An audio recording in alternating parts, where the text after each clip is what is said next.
Hi everyone, आप सभी को हमारे चैनल AK एजुकेशन 96 में स्वागत है। दोस्तों, आज की इस वीडियो में हम पढ़ेंगे इंपरेटिव सेंटेंस यानी आज्ञासूचक वाक्य के बारे में, जबकि हमने अगले वीडियो में पढ़ाया था इंट्रोगेटिव सेंटेंस के बारे में और आज हम पढ़ रहे हैं इंपरेटिव सेंटेंस। तो चलिए वीडियो को शुरू करते हैं। Imperative sentence. IMPERATIVE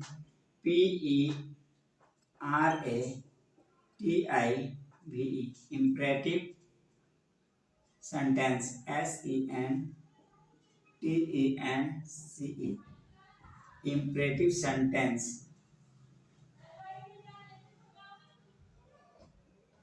आज्ञा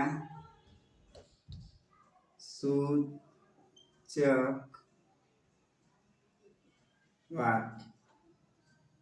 आज्ञा सूचक वाक्य।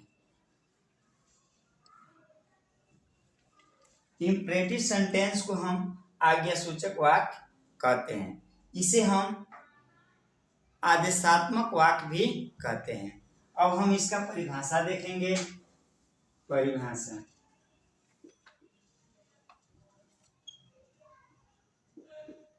परिभाषा ठीक, जिस वाक्य से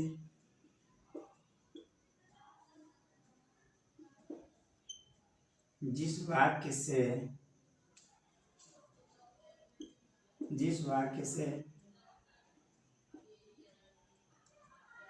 वाक्य से आज्ञा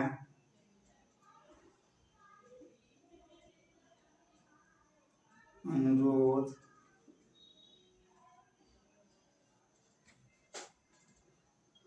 या सलाह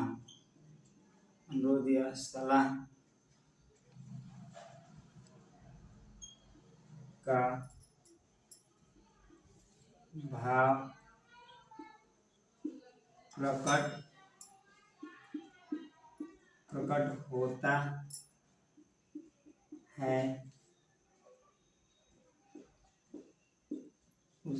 प्रकट होता है, वह imperative imperative sentence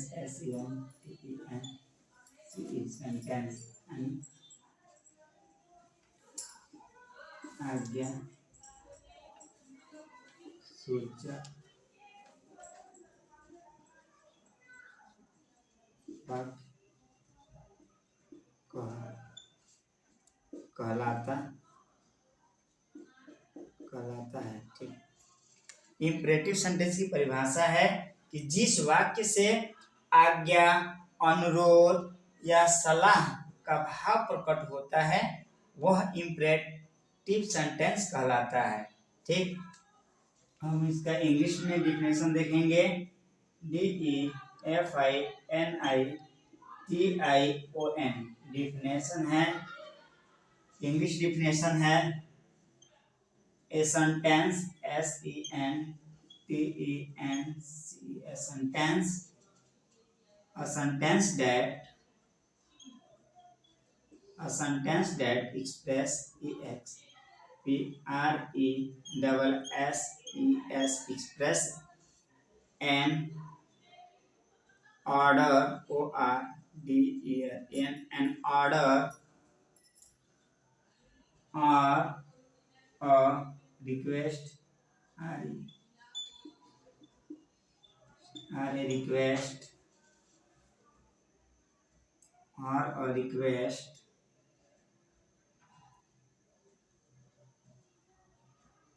piece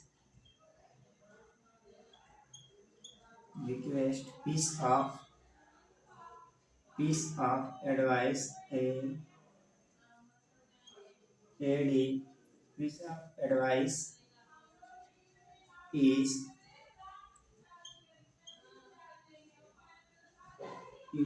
called an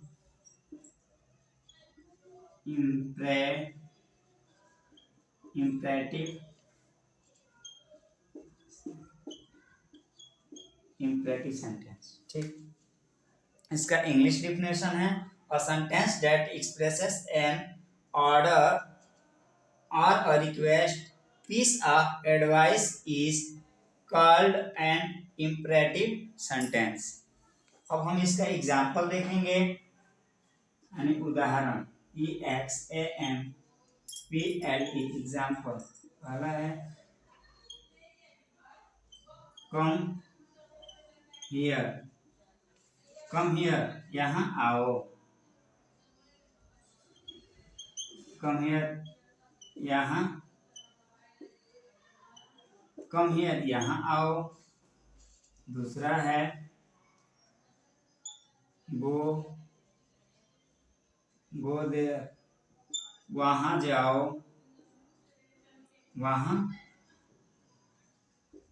वहाँ जाओ। तीसरा है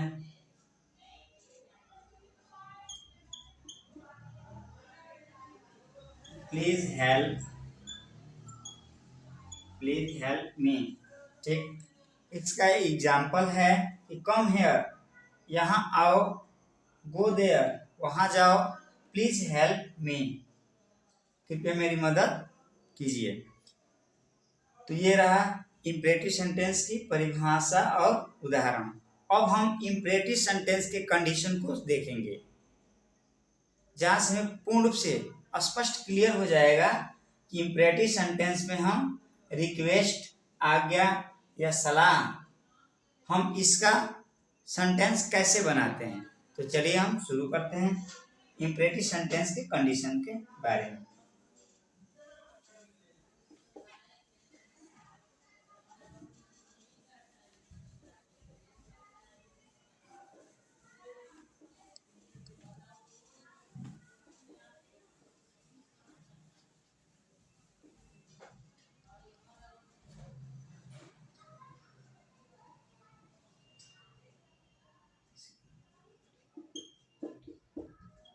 Condition of imperative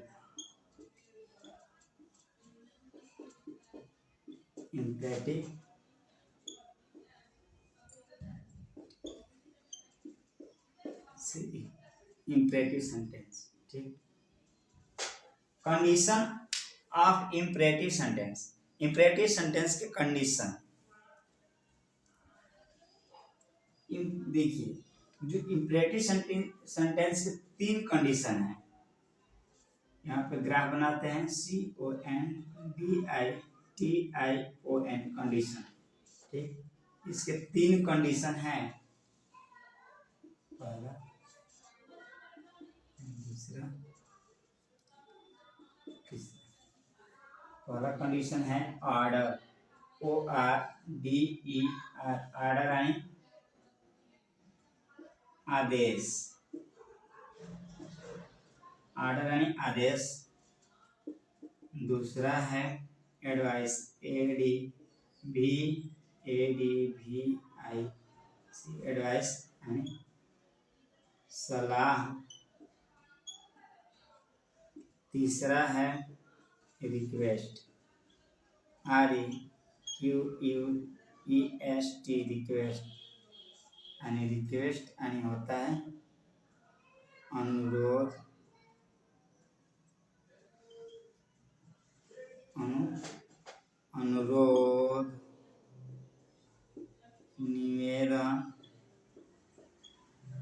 निवेदन या आग्रह। ठीक, इम्परेटिव सेंटेंस के 3 कंडीशन होते हैं। पहला कौन सा कंडीशन है? ऑर्डर यानी आदेश, एडवाइस मीन्स होता है सलाह, और तीसरा है रिक्वेस्ट यानी होता है अनुरोध, निवेदन या आग्रह। तो इम्परेटिव सेंटेंस इन्हीं 3 कंडीशनों पे इसके सेंटेंस, इम्परेटिव सेंटेंस के वाक्य बनाए जाते हैं। तो जिसमें हम पहला आप देखेंगे कि जो ऑर्डर होता है, तो ऑर्डर इस सेंटेंस में किसी भी व्यक्ति को, किसी भी कर्ता को हम कुछ करने के लिए ऑर्डर देते हैं, यानी कुछ डू मीन्स करने के लिए। क्या, डू, डू का मतलब होता है करना, यानी कि हम किसी भी कार्य को करने के लिए आर्डर करते हैं। दूसरा है एडवाइस, सलाह देना, यानी हम हमेशा क्या करते हैं, ALWAYS ऑलवेज मीन्स होता है हमेशा, हमेशा, ठीक। हम हमेशा क्या करते हैं, सलाह की बात करें तो हम इस वाक्य में, इम्परेटिव सेंटेंस के वाक्य में जब हम कंडीशन दूसरा देखेंगे एडवाइस, तो उसमें ऑलवेज का हम यूज करते हैं, जो कि हम सलाह एक दूसरे को जो देते हैं, तो हमेशा जैसे बोलते हैं कि हमेशा गाड़ी धीरे चलाओ, हमेशा पढ़ाई पर ध्यान दो, तो इस प्रकार के वाक्य एडवाइस वाले वाक्य होते हैं इम्परेटिव सेंटेंस के। तीसरा है रिक्वेस्ट। अब ये रिक्वेस्ट वाले वाक्यों को हम प्लीज, PLEASC, प्लीज अथवा काइंडली, KINDLY, काइंडली लगाकर वाक्य बनाते हैं। तो यहाँ तक तो क्लियर हो गया। अगर आप लोग नोट करना चाहते हैं तो नोट कर सकते हैं।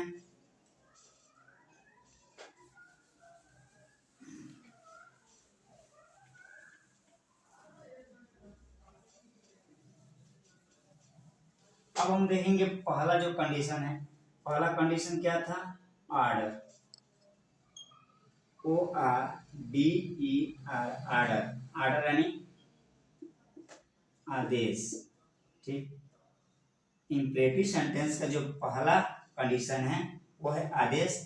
अब इस प्रकार के वाक्यों को बनाने के लिए इस प्रकार के जब हम वाक्यों को बनाते हैं तो वाक्यों के अंत में आ या ओ या ए लगा रहता है, ठीक। जैसे हम इसका फॉर्मूला देखेंगे, FORMULA,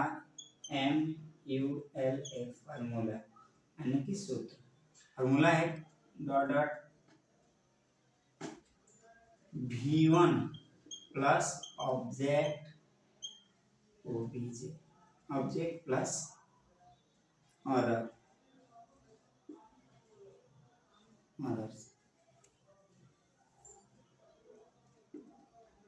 ठीक।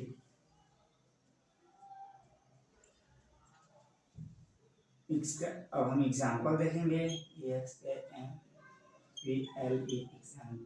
एग्जांपल फर्स्ट है, पहले समझेंगे। ऑर्डर का मतलब होता है आदेश। तो अब जो हम वाक्य जो बनाएंगे, इन वाक्यों में आदेश वाले वाक्य आपको मिलेंगे। जैसे एग्जांपल है कि यहाँ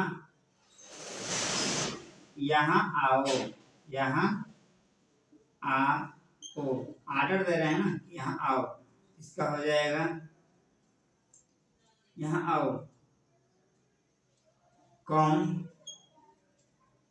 हियर, HERE, कम हियर, यहाँ आओ, कम हियर, यहाँ आओ। दूसरा है वहां जाओ, वहां जाओ, गो देयर, गो देयर, वहां जाओ, ठीक। तो ऑर्डर का अर्थ होता है आदेश। अब ऑर्डर वाले जो वाक्य हैं, यहाँ पे हमने दो वाक्य बनाए हैं। यहाँ आओ, तो हम किसी को क्या कर रहे हैं, ऑर्डर दे रहे हैं कि यहाँ आओ, तो इसकी इंग्लिश हम क्या लिखें, कम हियर, यहाँ आओ। वहां जाओ तो गो देयर, वहां जाओ। चुप रहो, चुप रहो, चुप रहो, इसका होगा keep silent, keep SILENT, keep silent, keep silent, चुप रहो। तो हमने बताया कि इस वाक्यों के अंत में आ या ओ या ए मिलेगा। तो जैसे यहाँ आओ, लास्ट में ओ मिल रहा है ना। दूसरा है वहां जाओ, यहाँ भी लास्ट में ओ मिल रहा है। चुप रहो, तो यहाँ भी लास्ट में ओ का उच्चारण हो रहा है। तो ये रहा इम्पेरेटिव सेंटेंस के कंडीशन पहला यानी कि आर्डर। अब हम देखेंगे इम्पेरेटिव सेंटेंस के दूसरा कंडीशन क्या है? एडवाइस। दूसरा कंडीशन है एडवाइस, ADVIC,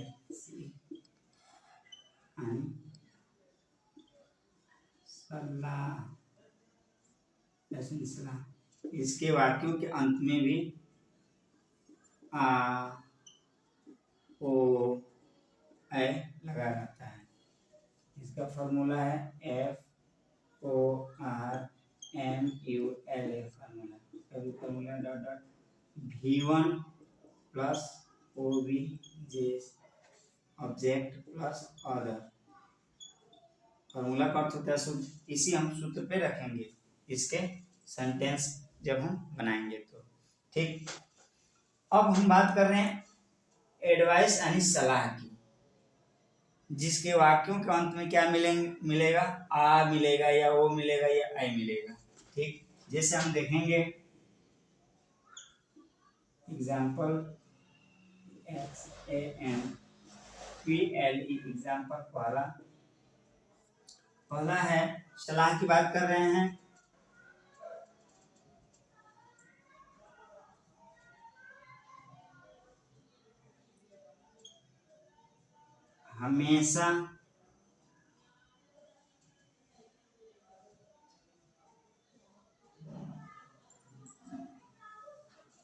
हमेशा कार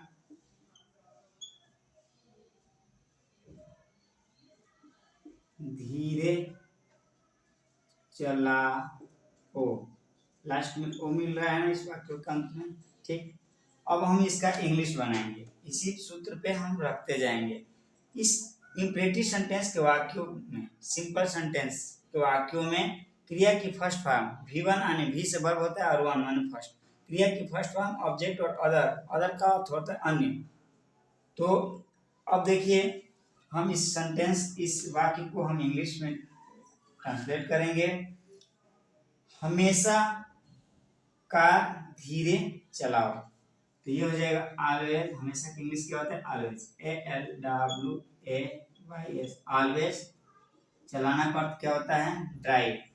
इसमें क्रिया क्या है? DRIVE, always drive the car, CAR, car slowly, slowly, SLOWLY।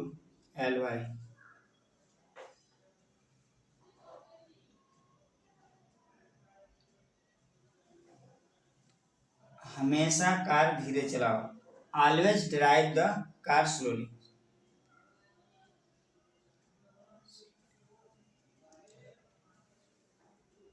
दूसरा आप देखेंगे हमेशा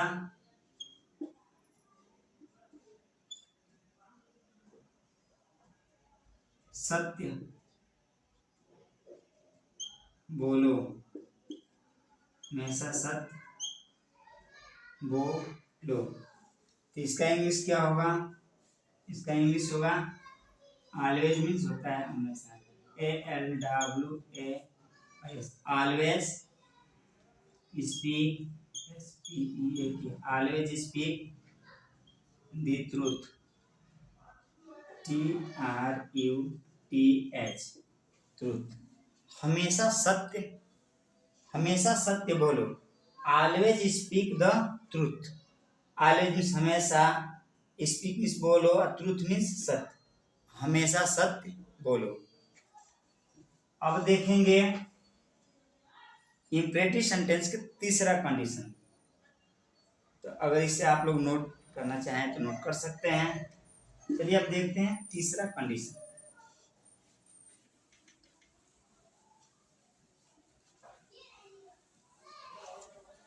तीसरा कंडीशन क्या है? रिक्वेस्ट। ठीक, REQUEST, QUEST रिक्वेस्ट यानी कि आग्रह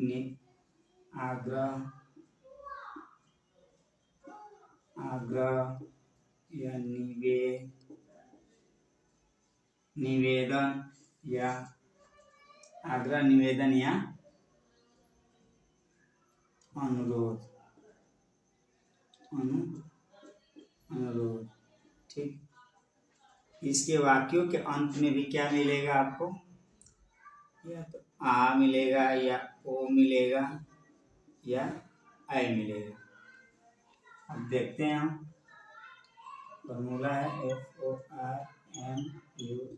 फॉर्मूला है इसका V1 यानी क्रिया की first form, object OB object plus other.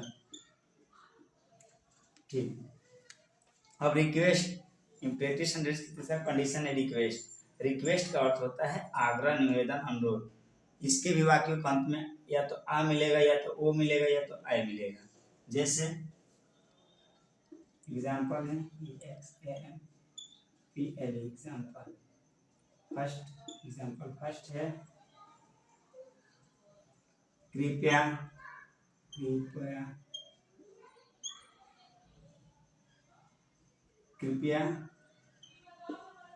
मेरी मदद कीजिए। ठीक, कृपया मेरी मदद कीजिए। तो अब हम इस वाक्य को इंग्लिश में ट्रांसलेट करेंगे। तो हमने पहले ही बताया था वहाँ पे कि रिक्वेस्ट। अब हम इसके वाक्यों को इंग्लिश में ट्रांसलेट करेंगे। ठीक, तो रिक्वेस्ट वाले कंडीशन जो तीसरा था, तो तीसरा कंडीशन हमने बताया कि जो रिक्वेस्ट होता है, तो रिक्वेस्ट वाले वाक्यों को बनाने के लिए हम उस वाक्यों में क्या करते हैं? प्लीज अथवा काइंडली का प्रयोग करते हैं, क्योंकि रिक्वेस्ट का अर्थ होता है निवेदन। तो निवेदन के लिए हम प्लीज अथवा काइंडली लगाते हैं। ठीक, जैसे सेंटेंस है कि कृपया मेरी मदद कीजिए, तो इस वाक्य को पढ़ने से ही पता चल रहा है कि हम आग्रह कर रहे हैं, निवेदन कर रहे हैं किसी से कि कृपया मेरी मदद कीजिए। तो इसके लिए हम क्या लिखेंगे? कृपया, यानी कृपया का अर्थ इंग्लिश होता है please, PLEASE, please, please help, please help me, कृपया, प्लीज हेल्प मी, कृपया मेरी मदद कीजिए। प्लीज मीन्स होता है कृपया, हेल्प मीन्स होता है मदद करना या मदद कीजिए, मी मीन्स मेरी। प्लीज हेल्प मी, कृपया मेरी मदद कीजिए। दूसरा है कृपया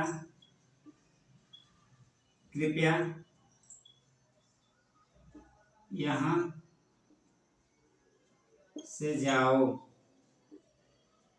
कृपया यहाँ से जाओ।